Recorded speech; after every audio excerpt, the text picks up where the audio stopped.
L'univers de Breslev.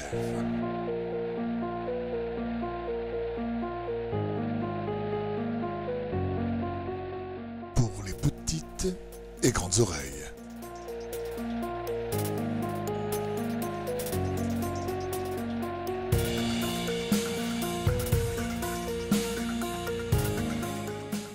C'est l'heure de faire le silence car les histoires commencent.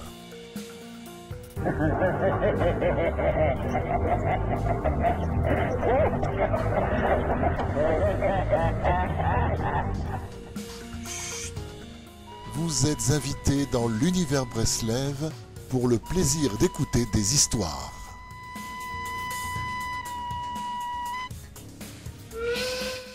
À rire.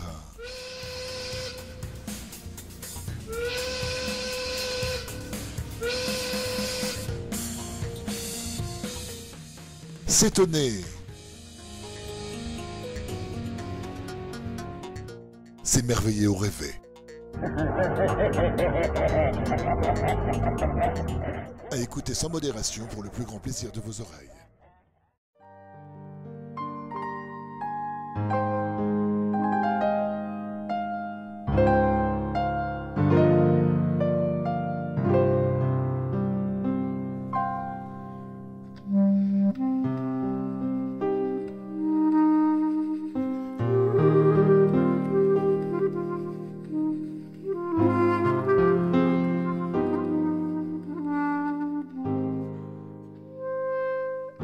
Lorsque Rabbi Nachman décida de propager son enseignement parmi le peuple juif, il désira ardemment avoir auprès de lui un disciple aussi érudit qu'éloquent, sachant retranscrire fidèlement ses cours.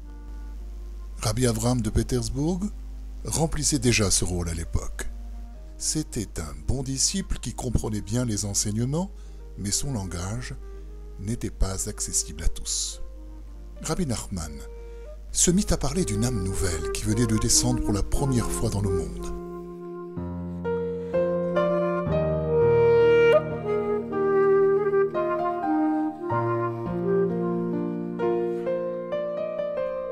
À son arrivée à Breslev, il en fit l'éloge et dit explicitement à Rabbi Yudel : « Je vois une âme en Ukraine, près de Breslev. » Il en parlait si souvent qu'on comprenait qu'il s'était donné pour mission de l'attirer à lui.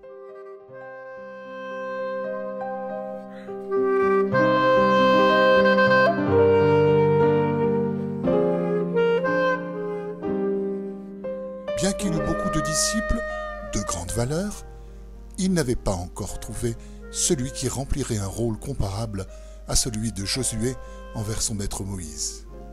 Ce disciple particulier devrait non seulement comprendre tous ces enseignements, mais être à même de les retranscrire ensuite. Il fallait un être exceptionnel, doté d'une grande érudition et animé de la crainte de Dieu. Il savait, par inspiration divine, que cet être si doué ne se trouvait pas très loin et qu'il ne tarderait pas à se manifester.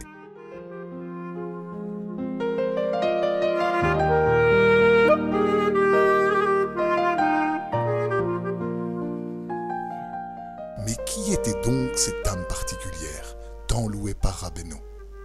Cette âme appartenait à Rabbi Nathan, né à Nemirov le Shabbat 22 janvier 1780, jour de la fête du Nouvel An des Arbres. Vivant au sein d'une famille aisée, il eut tout le loisir de se consacrer entièrement à l'étude de la Torah. C'était un élève studieux à l'école, mais si l'étude du Talmud consiste à clarifier scrupuleusement chaque point, lui ne recherchait que la simplicité. Il ne posait pas de questions dépassant sa compréhension, à l'inverse des autres garçons de son groupe. Ceux-ci, dans le but de briller, n'hésitaient pas à développer des arguments complexes jusqu'à s'éloigner de la signification réelle du texte. Rabbi Nathan disait « Que faire si je n'ai pas de questions ?» Son maître louait cette approche directe en ces termes. « Je préfère la compréhension simple de Nathan aux questions confuses des autres garçons. »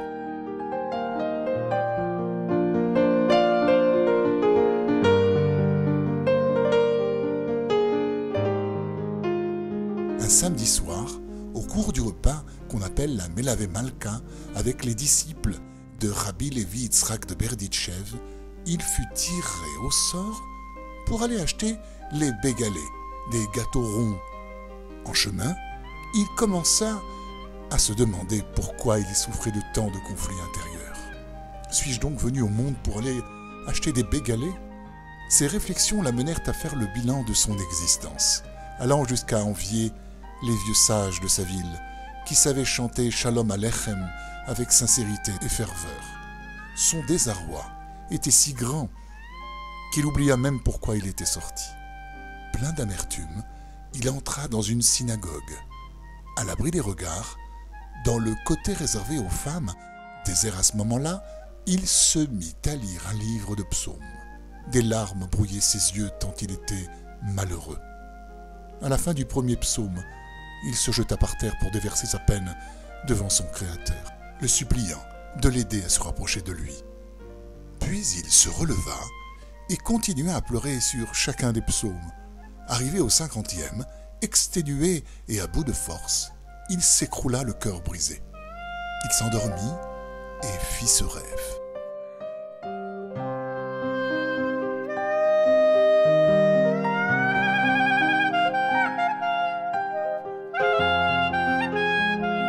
Il était devant une grande échelle dont le sommet atteignait les cieux.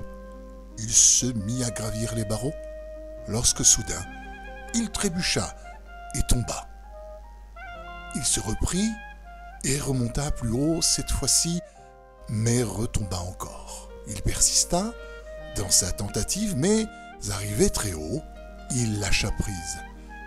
Il ne perdit pas courage et recommença son ascension jusqu'à atteindre la porte du ciel. Cette fois encore, il chuta et se retrouva au plus bas. Brisé et désespéré, il ne se sentait plus la force de recommencer. C'est alors qu'apparut un jeune homme qui l'encouragea par ses paroles. « Grimpe, mais tiens bon !» Il se réveilla. Il était certain que ce rêve lui était envoyé du ciel et qu'il avait une profonde signification.